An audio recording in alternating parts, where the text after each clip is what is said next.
Have been so warmly received yesterday here in Davos.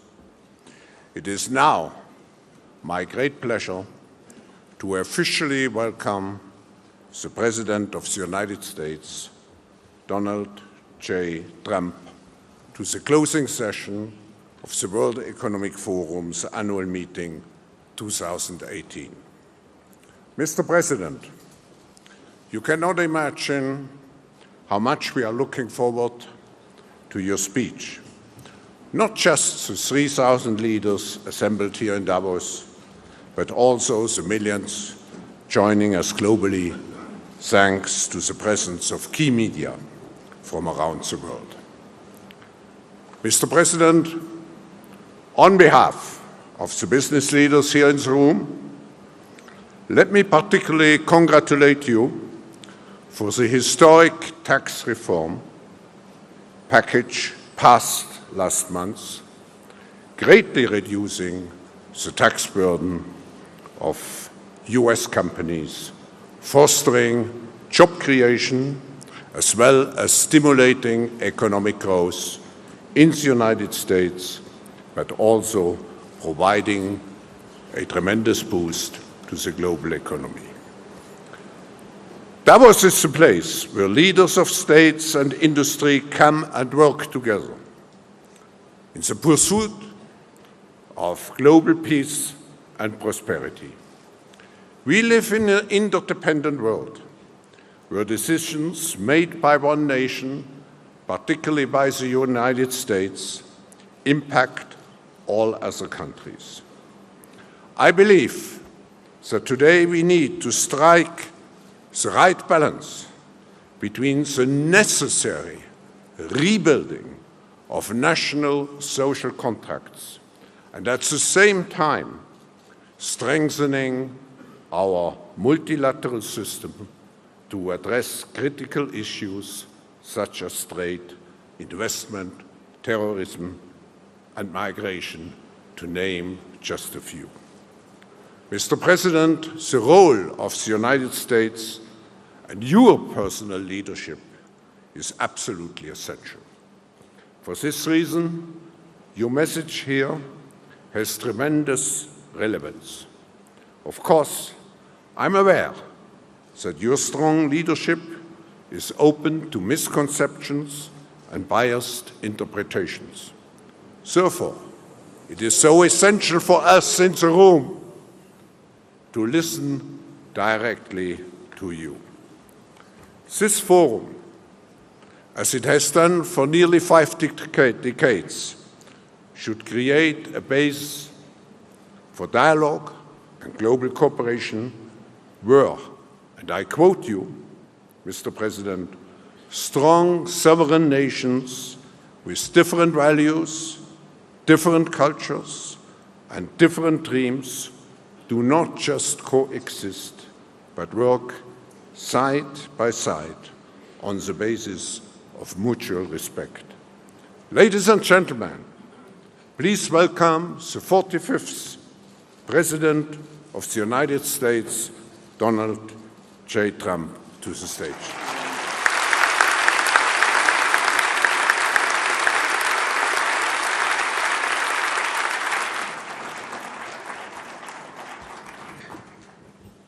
Thank you, Klaus, very much. It's a privilege to be here at this forum where leaders in business, science, art, diplomacy, and world affairs have gathered for many, many years to discuss how we can advance prosperity, security, and peace.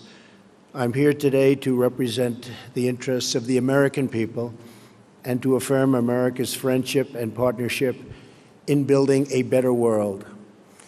Like all nations represented at this great forum, America hopes for a future in which everyone can prosper and every child can grow up free from violence, poverty, and fear.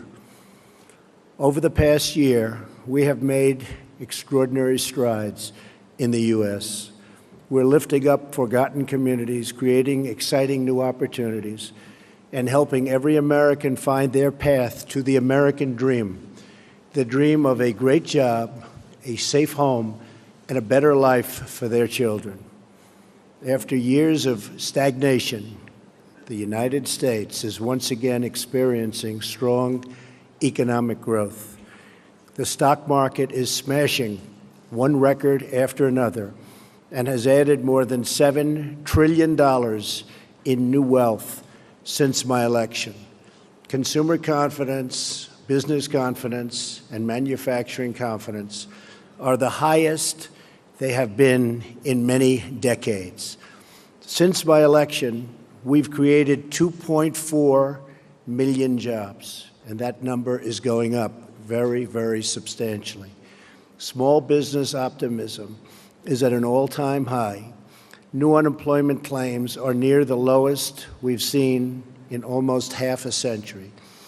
African American unemployment has reached the lowest rate ever recorded in the United States, and so has unemployment among Hispanic Americans. The world is witnessing the resurgence of a strong and prosperous America. I'm here to deliver a simple message. There has never been a better time to hire, to build, to invest, and to grow in the United States. America is open for business, and we are competitive once again. The American economy is by far the largest in the world, and we've just enacted the most significant tax cuts and reform in American history. We've massively cut taxes for the middle class and small businesses to let working families keep more of their hard-earned money. We lowered our corporate tax rate from 35% all the way down to 21%. As a result, millions of workers have received tax cut bonuses from their employers in amounts as large as $3,000. The tax cut bill is expected to raise the average American's household income by more than $4,000. The world's largest company, Apple, announced it plans to bring $245 billion in overseas profits home to America. Their total investment into the United States economy will be more than $350 billion over the next 5 years. Now is the perfect time to bring your business, your jobs, and your investments to the United States. This is especially true because we have undertaken the most extensive regulatory reduction ever conceived. Regulation is stealth taxation. The U.S., like many other countries, unelected bureaucrats, and we have, believe me, we have them all over the place, and they've imposed crushing and anti-business and anti-worker regulations on our citizens with no vote, no legislative debate, and no real accountability. In America, those days are over. I pledged to eliminate 2 unnecessary regulations for every 1 new regulation. We have succeeded beyond our highest expectations. Instead of 2 for 1, we have cut 22 burdensome regulations for every 1 new rule. We are freeing our businesses and workers so they can thrive and flourish as never before.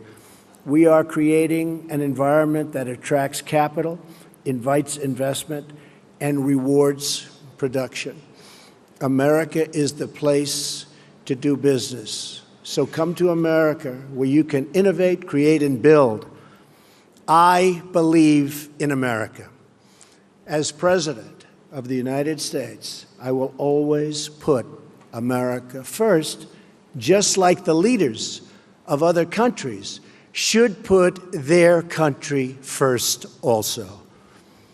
But America first does not mean America alone. When the United States grows, so does the world. American prosperity has created countless jobs all around the globe, and the drive for excellence, creativity, and innovation in the U.S. has led to important discoveries that help people everywhere live more prosperous and far healthier lives. As the United States pursues domestic reforms to unleash jobs and growth, we are also working to reform the international trading system so that it promotes broadly shared prosperity and rewards to those who play by the rules. We cannot have free and open trade if some countries exploit the system at the expense of others. We support free trade, but it needs to be fair and it needs to be reciprocal, because in the end, unfair trade undermines us all. The United States will no longer turn a blind eye to unfair economic practices, including massive intellectual property theft, industrial subsidies, and pervasive state-led economic planning. These and other predatory behaviors are distorting the global markets and harming businesses and workers, not just in the U.S., but around the globe. Just like we expect the leaders of other countries to protect their interests, as President of the United States, I will always protect the interests of our country, our companies, and our workers. We will enforce our trade laws and restore integrity to our trading system. Only by insisting on fair and reciprocal trade can we create a system that works not just for the U.S., but for all nations. As I have said, the United States is prepared to negotiate mutually beneficial bilateral trade agreements with all countries. This will include the countries in TPP, which are very important. We have agreements with several of them already. We would consider negotiating with the rest, either individually or perhaps as a group, if it is in the interests of all. My administration is also taking swift action in other ways to restore American confidence and independence. We are lifting self-imposed restrictions on energy production to provide affordable power to our citizens and businesses and to promote energy security for our friends all around the world. No country should be held hostage to a single provider of energy. America is roaring back, and now is the time to invest in the future of America. We have dramatically cut taxes to make America competitive. We are eliminating burdensome regulations at a record pace. We are reforming the bureaucracy to make it lean, responsive, and accountable, and we are ensuring our laws are enforced fairly.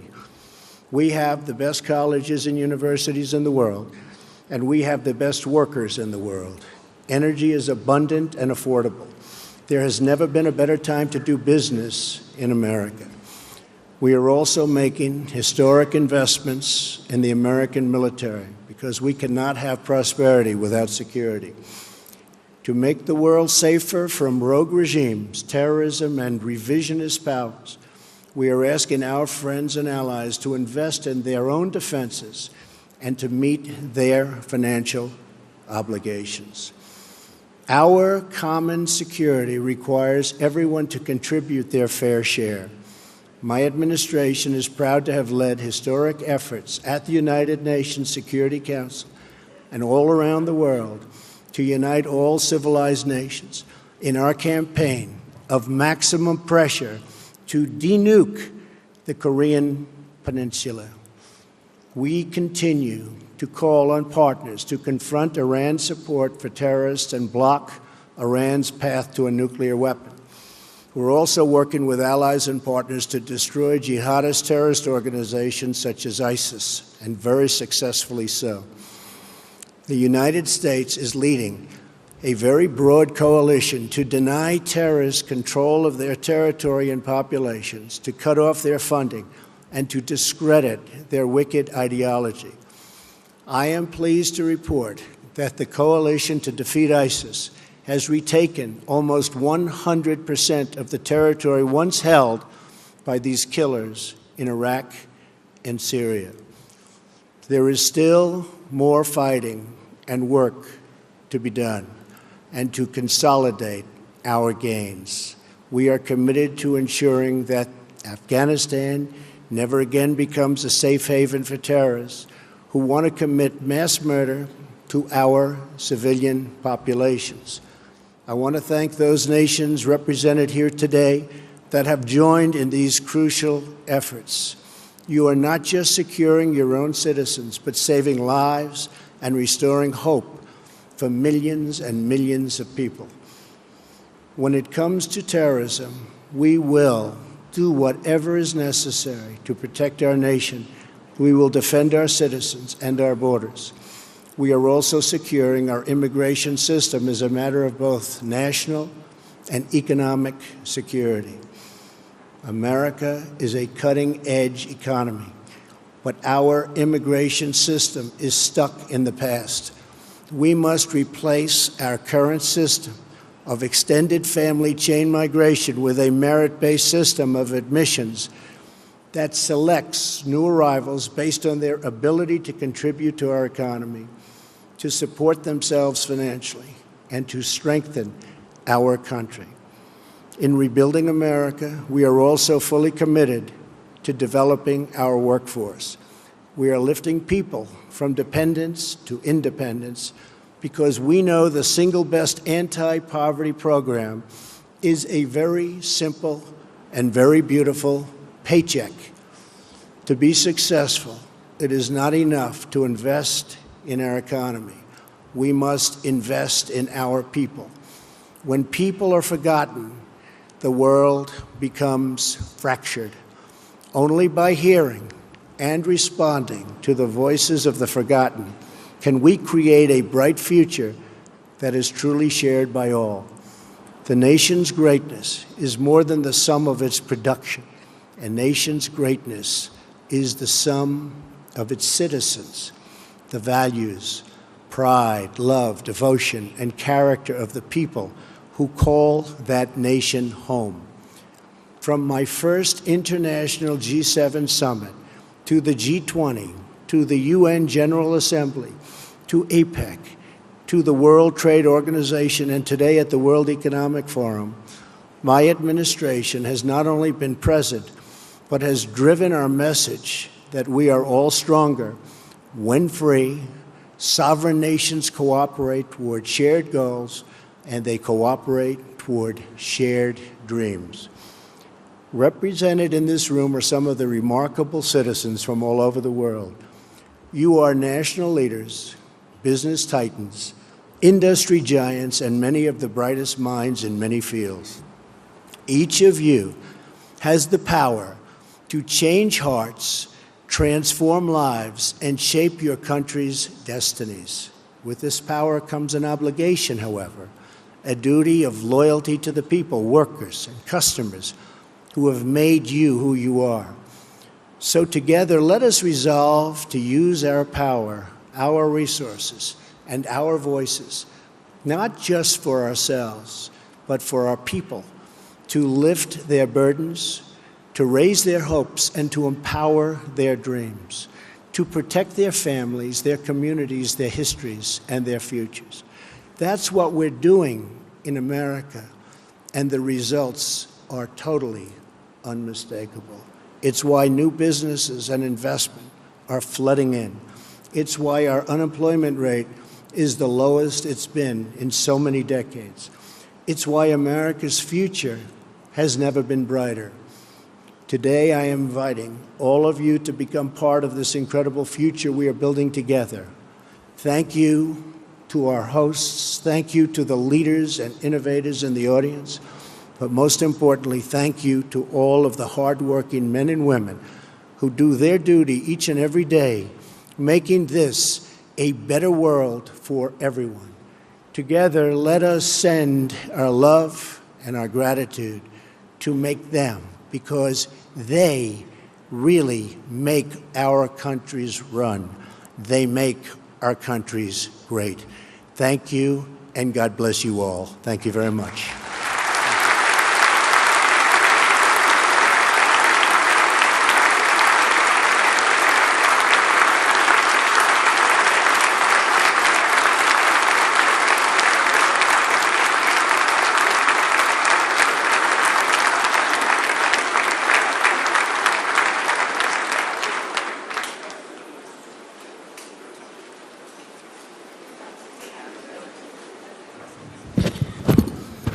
Thank you very much. Thank you, Mr. President, for this inspiring speech. As it is tradition at the forum, I will ask you one or two questions. And my first question is, why is the tax reform, why has it been of such a high priority for your administration? Well, first of all, Klaus, I want to congratulate you. This is an incredible group of people. We had dinner last night with about 15 leaders of industry, none of whom I knew, but all of whom I've read about for years, and it was truly an incredible group. But I think I have 15 new friends. So this has been really great what you've done in putting it together, the Economic Forum. The tax reform was a dream of a lot of people over many years, but they weren't able to get it done. Many people tried. And Ronald Reagan was really the last to make a meaningful cut and reform, and ours is cutting and reforming. We emphasize cut, but the reform is probably almost as important. We've wanted to do it. It is very tough politically to do it. Hard to believe that would be, but it is very, very tough. That's why it hasn't been done in close to 40 years. And once we got it going, it was going, and the big, and I wouldn't say a total surprise, but one of the big things that happened and took place is AT&T and some others came out very early and they said they were going to pay thousands and thousands of dollars to people that work for their companies. And you have 300,000, 400,000, 500,000 people working for these companies. And all of a sudden it became like a big waterfall, a big, beautiful waterfall, where so many companies are doing it. And even today they just announced many more. But every day they announce more and more. And now it's a fight for who's going to give the most. It started at 1,000. Now we have them up to 3,000. This is something that we didn't anticipate. Oftentimes in business, things happen that you don't anticipate. Usually that's a bad thing. But this was a good thing. This came out of nowhere. Nobody ever thought of this as a possibility even. It wasn't in the equation. We waited, we said, wait till February 1st when the checks start coming in, and people, Klaus, have a lot more money in their paycheck, because it's not just a little money. There's a lot of money for people making a living doing whatever they may be doing. And we really thought February 1st it was going to kick in and everybody was going to be, well, we haven't even gotten there yet. And it's kicked in, and it's had an incredible impact on the stock market and the stock prices. We've set 84 records since my election, record stock market prices, meaning we hit new highs 84 different times out of a one-year period. And that's a great thing. And in all fairness, that was done before we passed the tax cuts and tax reform. So what happened is really something special. Then, as you know, and as I just said, Apple came in with $350 billion. And I tell you, I spoke with Tim Cook. I said, Tim, I will never consider this whole great run that we've made complete until you start building plants in the U.S. And I will tell you, this moved up very substantially. But when I heard 350, I thought they were talking $350 million. And by the way, that's a nice sized plant. Not the greatest, but not bad. And they said, no, sir, it's $350 billion. I said, that is something. Well, we have tremendous amounts of money, including my newfound friends from last night, great companies. They're all investing. When one of the gentlemen said he's putting in $2 billion because of the tax cuts, I said to myself, wow, he's actually the cheap one in the group, because they're putting in massive numbers of billions of dollars. So I think you have a brand new United States. You have a United States where people from all over the world are looking to come in and invest. And there's just nothing like what's happening. And I just want to finish by, I have a group of people that have been so outside. I have a whole lot of them, so I won't introduce because then I'll insult at least half of them. But I've had a group of people that work so hard on this and other things. And we're really we had a great first year, so successful in so many different ways. And there's a tremendous spirit when you look at all of the different charts and polls, and you see, as an example, African-American unemployment at the historic low. It's never had a period of time like this. Same with Hispanic. Women at a 17-year low. It's very heartwarming to see, but there's a tremendous spirit in the United States. I would say it's a spirit like I have never witnessed before. I've been here for a while. I have never witnessed the spirit that our country has right now. So I just want to thank you all and all of those that are pouring billions of dollars into our country or $10 into our country. We thank you very much. Thank you. Mr. President, I will ask you maybe a personal question, but before doing so, I just sounds very interesting. Acknowledge. I didn't know about this one. I would like to acknowledge the strong presence of your cabinet members here, who tremendously contributed to the discussions. Good. The last I would days. like to do that. That's very good. Yeah. Now, Stephen, Wilbur, Gary, Robert, even my general and my various other generals, you know, we're making our military protection a little bit better for us too. So thank you very much. Does everybody understand that? I think so. Thank you all for being here. Now, my maybe personal question would be, what experience from your past have been most useful in preparing you for the presidency? Well, being a businessman has been a great experience for me. I've loved it. I've always loved business. I've always been good at building things, and I've always been very successful at making money. I'd buy things that would fail, that would be failures, and I turn them around and try and get them for the right price, and then I turn them around, make them successful. And I've been good at it, and that takes a certain ability. And you know, historically, I guess there's never really been a businessman or business person elected president. It's always been a general or a politician. Mm-hmm. Throughout history, it's always been a general. You had to be a general, but mostly it was politicians. You never have a businessman. And then, in all fairness, I was saying to Klaus last night, had the opposing party to me won, some of whom you backed, some of the people in the room, instead of being up almost 50%, the stock market is up since my election almost 50%. Rather than that, I believe the stock market from that level, the initial level, would have been down close to 50%. That's where we were heading. I really believe that. Because they were going to put on massive new regulations. You couldn't breathe. It was choking our country to death. And I was able to see that, Klaus, as a business person. The other thing is I've always seemed to get, for whatever reason, a disproportionate amount of press or media. And throughout my whole life, somebody will explain someday why, but I've always gotten a lot. And as a businessman, I was always treated really well by the press. You know, the numbers speak and things happen, but I've always really had a very good press. And it wasn't until I became a politician that I realized how nasty, how mean, how vicious, and how fake the press can be as the cameras start going off in the back. But overall, I mean, the bottom line, somebody said, well, they couldn't have been that bad because here we are, we're president. And I think we're doing a really great job with my team. I have a team of just tremendous people. And I think we're doing a very special job. And I really believe it was time.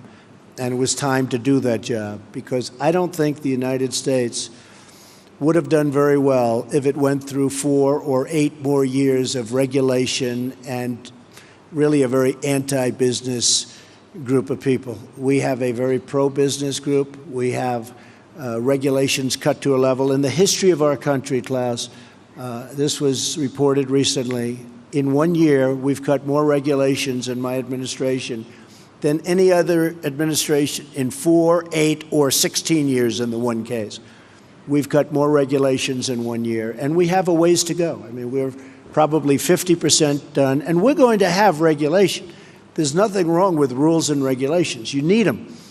But we've cut more than any administration ever in the history of our country, and we still have a ways to go. So I think between that and the tremendous tax cuts, we've really done something. And one other thing I said, and I saw it last night with some of the leaders and the business people, I think I've been a cheerleader for our country. And everybody representing a company or a country has to be a cheerleader, or no matter what you do, it's just not going to work. And the reason I'm a cheerleader is because it's easy, because I love our country, and I think we're just doing really well. And we look forward to seeing you in America, special place, and where you are is a special place also. Thank you all very much. I appreciate it. Thank you. Thank you very much, Mr. President, for being with us.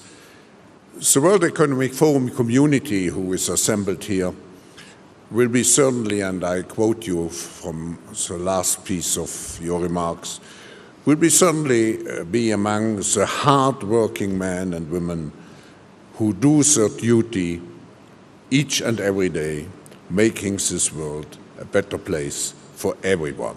Thank you very much. Thank you. Thank you very much, everybody. Thank you.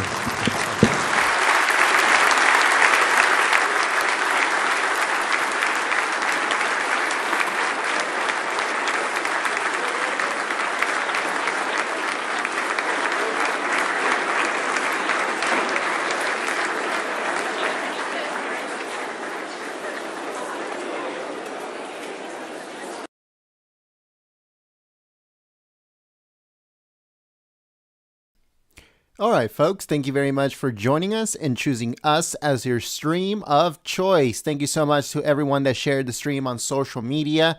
Make sure if you haven't yet, smack the like button if you liked our coverage. President Donald Trump, he speaks the way he does no matter where he is, and he always tells the truth.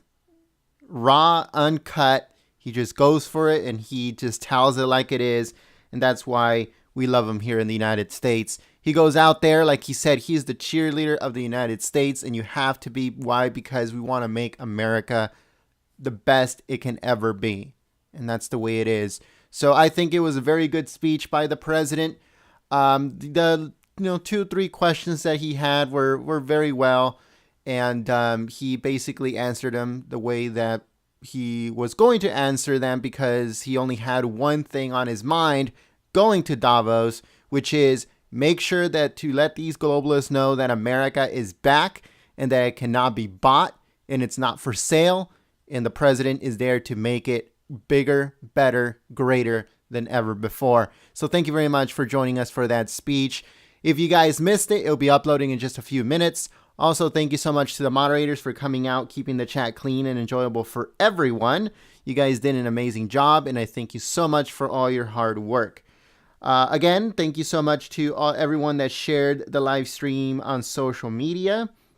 If you are new to our community, subscribe to the channel, click the notification bell, and don't forget to tune in later on today. We're going to be uploading a whole bunch of news videos and stuff like that. It's 5:30 a.m. here in the Pacific, so I'm going to chill for a little bit, and then I'm going to come right back. And we're going to be uploading videos and news and all that stuff. So make sure you guys stay tuned here at Golden State Times. And make sure you check out our website, goldenstatetimes.com. Sign up to our newsletter and stay tuned. Peace.